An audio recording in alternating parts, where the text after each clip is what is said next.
Friends, हम कफ tablet बनाने जा रहे हैं। उसके लिए देखिए अदरक है और ये गोल मिर्च पाउडर है, ये लौंग और दालचीनी पाउडर है, ये काला नमक है, ये हल्दी है, ये जीरा है और ये देखिए गुड़ है।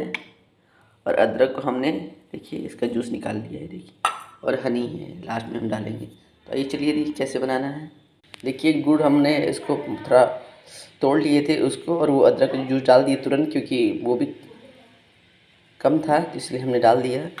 अब ये थोड़ा और पक जाए तो हम ये सब जितने मसाले हैं ये सभी डाल देंगे। ये देखिए इसमें हम ये सब मसाला डाल देंगे जितना कुछ है, फिर मिला लेंगे। ये देखिए, और जब इसकी कंसिस्टेंसी थोड़ी ठीक हो जाएगी तो हम इसको आगे बनाएंगे। ये देखिए कितना गाढ़ा हो गया है। अब इसमें थोड़ा सा हम हनी डाल देंगे, 1 स्पून हनी डाल दिए हैं। अब हम गैस बंद कर देंगे। ये देखिए सारे कप टेबलेट तैयार है। ये देखिए कितना आसानी से निकल जा रहा है।